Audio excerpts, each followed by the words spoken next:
죽이고 싶은 아이 이꽃님 장편 소설 현행곳 우리 학교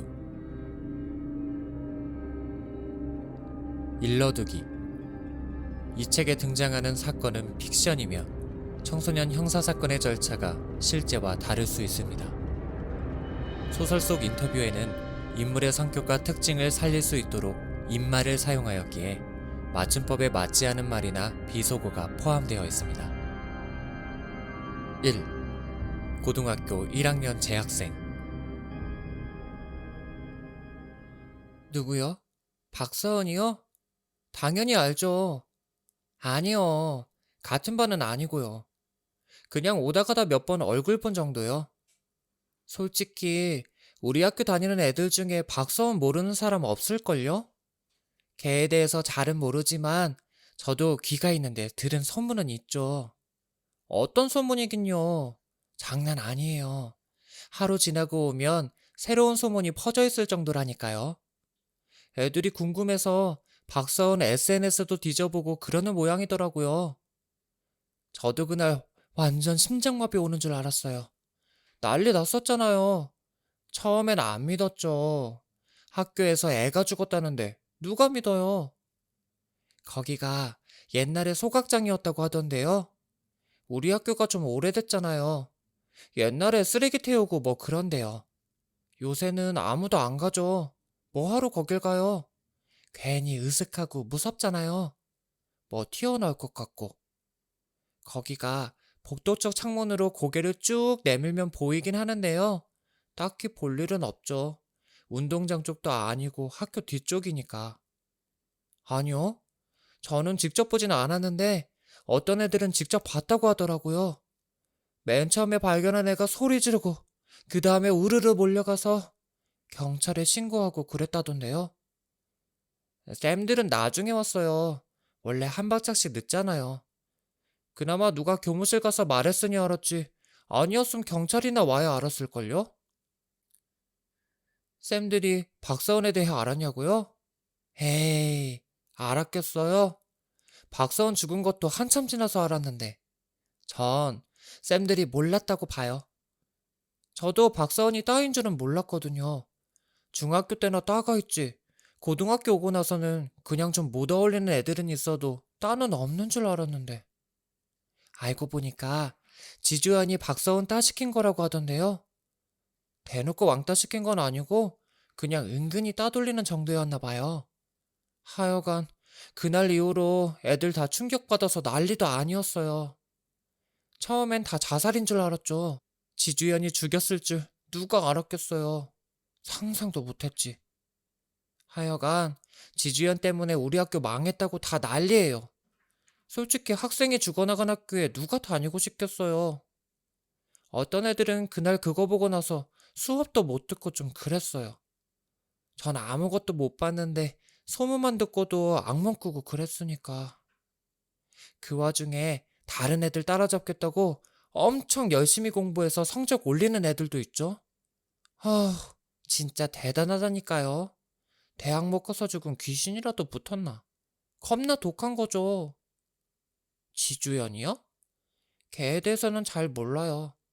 그냥 활발하고 공부도 좀 하고 얼굴 예쁜 애 정도? 근데요, 애들 말이 지주연하고 박사은하고 되게 친했다고 하던데요. 중학교 때부터 절친이었대요. 맨날 붙어 다니고요. 그러니까요. 절친이었다면서 대체 왜 그랬는지 모르겠어요. 아, 근데 이거 진짜 방송 나가요? 몇 시에 하는데요?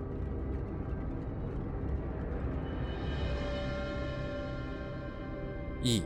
김 변호사. 주연이 지친 듯 김 변호사를 바라봤다.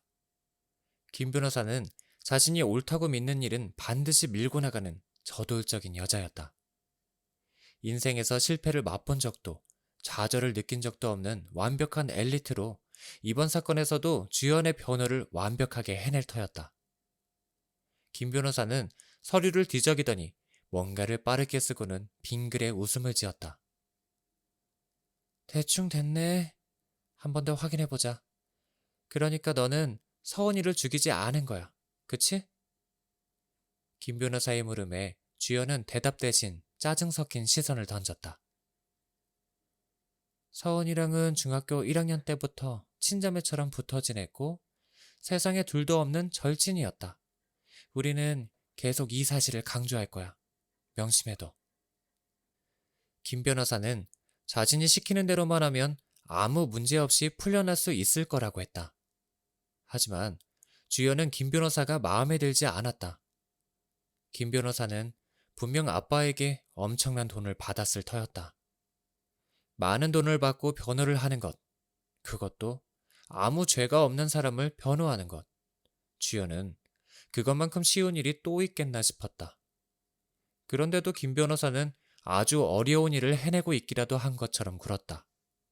자신이 신이라도 된 것 마냥 구는 태도는 더 마음에 들지 않았다. 간절히 믿으면 뭐든 다 들어줄 것처럼 굴지만 결국엔 아무것도 들어주지 않는 다른 신들처럼. 경찰이 짐은 갖고 있다면서요. 아, 그거? 주연의 물음에 김 변호사는 미간에 작은 주름을 만들었다. 그날 서은은 벽돌에 머리를 맞고 죽었다. 자살이라는 애초의 소문과 달리 완전한 타살이라는 사실이 밝혀지면서 학교는 다시 한번 뒤집어졌다. 학교에서는 어떻게 하든 소문을 막으려 애썼지만 형체 없는 연기처럼 소문은 점점 더 회색 빛깔을 띠며 퍼져갔다. 학교에서 죽어간 17 소녀. 한 기자의 보도로 알려진 이 사건은 온 국민의 분노를 사기에 충분했다.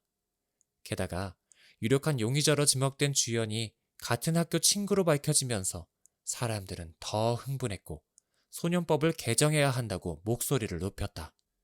인터넷 기사의 댓글에는 사람 같지도 않은 주연을 당장 사형시켜야 한다는 글로 온통 도배되었다. 사람들의 관심이 집중되자 한 방송국에서는 서훈과 주연을 다룬 이야기로 특집 프로그램을 내보내기까지 했다. 네가 그랬니? 주연의 엄마는 지친 얼굴로 그렇게 물었다. 걱정하지 마. 엄마가 지켜줄 거야. 걱정하지 마. 어쩌면 주연이 너무 많은 걸 바랐는지도 모른다. 두려움에 떨고 있는 딸에게 네가 그랬느냐고 묻는 엄마 입에서 걱정하지 말라는 말이 나오기를 기대하기란 생각보다 훨씬 힘든 일일 테니까. 묻잖아. 네가 그랬냐고. 주연은 입을 다물었고 엄마의 눈에는 원망과 분노가 서렸다. 대체 내가 뭘 그렇게 잘못했니? 우리가 너한테 못해준 게 뭐야? 너 낳아 키우면서 뭐 하나 부족하게 한 적 없었어. 먹는 거, 입는 거 전부 다 완벽하게 케어해 줬잖아. 근데 왜 이 모양이야? 뭐가 불만인데 뭐가 그렇게 문제냐고? 사람을 죽여? 사람을 죽였다고? 네가 지금 제정신이니? 네가 어떻게? 묻잖아. 네가 죽였냐고. 왜 아무 말도 못해? 엄마는 고함을 질렀고 아빠는 아예 얼굴도 비치지 않았다. 사람들에게 알려질까 두려운 모양이었다. 그게 아니면 하나뿐인 딸을 호적에서 지우고 영원히 모르는 사람처럼 살고 싶었는지도 모른다. 아빠는 겁에 질린 딸을 만나러 오는 대신 가장 비싸고 실력 좋은 변호사를 보냈다. 엄마가 찾아와 주연을 나무라던 그날, 원망을 토해내던 그날, 왜 아무 말도 못하냐고 다그치던 그날, 주연이 하고 싶었던 말은 딱 한 가지뿐이었다. 아니라고 하면 믿어줄 거예요? 듣고 있니? 어딘지 모를 곳을 바라보는 주연을 잠에서 깨우듯 김 변호사는 펜으로 책상을 톡톡 두드렸다. 다시 설명할게. 경찰이 갖고 있는 증거는 2가지야. 하나는 내 지문이 묻은 벽돌, 다른 하나는 네가 그날 서은에게 보낸 카톡 메시지.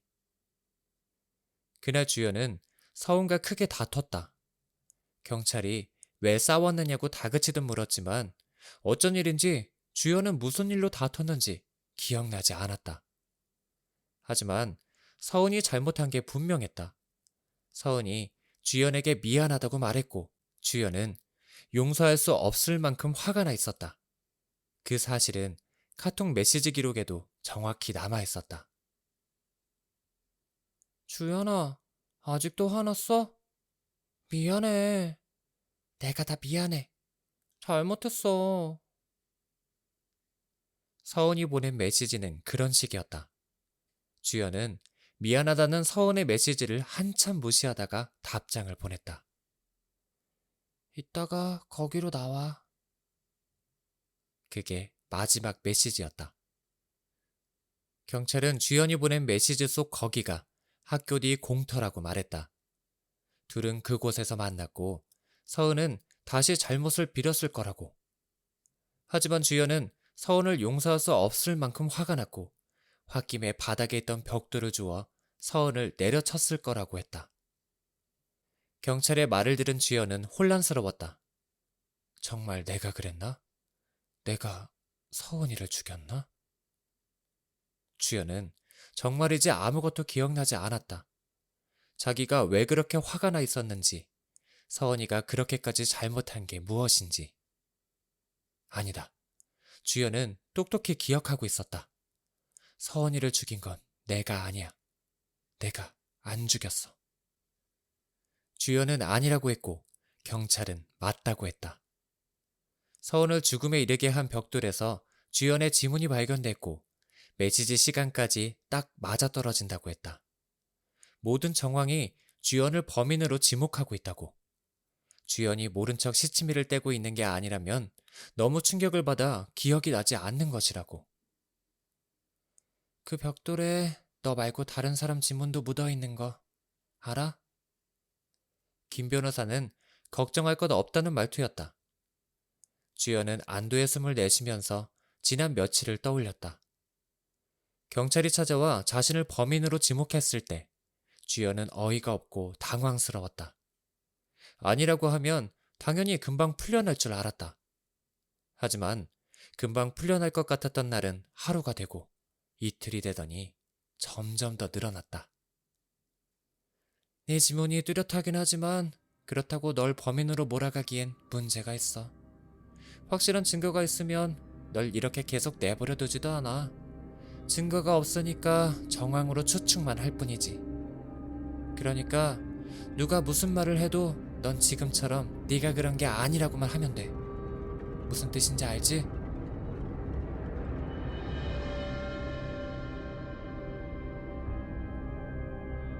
3. 중학교 1학년 동창. 누구신데요? 방송국이요? 저는 잘 모르는데. 학원 가야 해서요. 알긴 알죠. 서은이가 그렇게 됐다니까 마음도 아프고. 그렇긴 한데요. 이렇게 얘기하는 거 좀 그렇거든요. 잘 모르는데 괜히 함부로 얘기했다가 다른 애들이 알면 이상한 말 나올 것 같고. 아니요.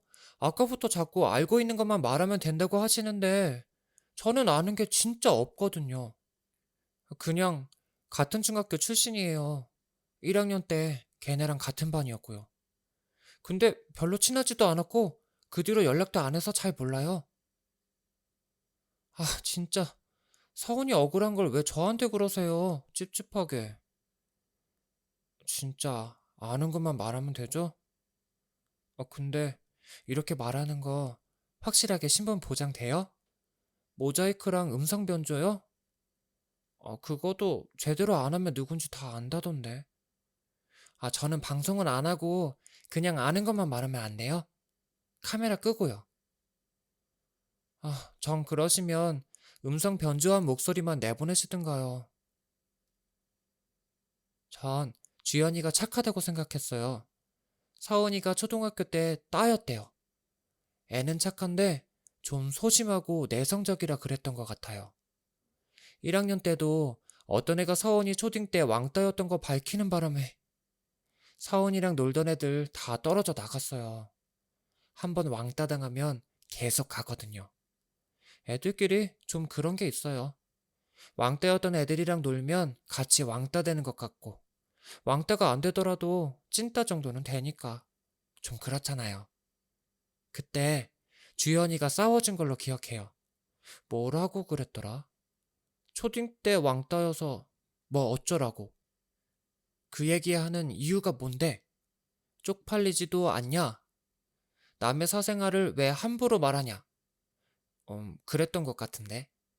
말 엄청 잘했어요. 주연이가 공부도 잘했거든요. 말빨이 얼마나 센지 아무도 못 이겨요. 그때 주연이가 한바탕 하고 나서는 아무도 서원이한테 왕따니 어쨌니 그런 말 못했어요. 아마 서원이한테 주연이는 슈퍼맨이나 아이언맨 같은 존재였을걸요? 주연이 덕분에 친구도 많이 사귀고 그랬으니까. 서원이가 왕따였다고 하니까 처음엔 애들도 좀 꺼리는 게 있었는데요. 주연이가 완전 인싸여서 자연스럽게 서원이까지 좋아하게 된 것 같아요. 주연이요? 주연이는 다들 친해지고 싶어 하는 그런 애죠? 예쁘고 공부 잘하고 집에 돈도 많고 그런 애들은 그냥 가만히 있어도 친구가 모여드는 법이잖아요.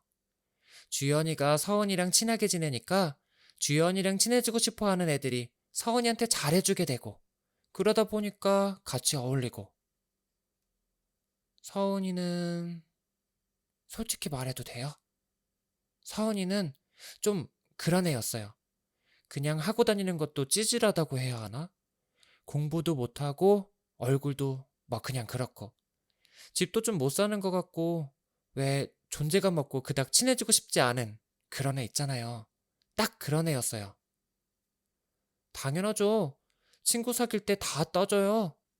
얼굴, 성적, 집안, 점수 매겨놓고 순위 나누는 정도까지는 아니지만 다들 속으로는 예쁘고 잘 살고 공부 잘하는 애랑 친해지고 싶어 하죠. 성격이 아주 재미있으면 상관없지만 서원이는 그런 타입도 아니었거든요. 제가 아는 건 그게 다예요. 주연이가 서원이 구세주였다는 거. 저야 모르죠. 주연이 같은 애가 왜 서원이를 그렇게 챙겼는지. 가난한 애들 도와주고 싶은 동정심? 정의감? 뭐 그런 거 아니었을까요?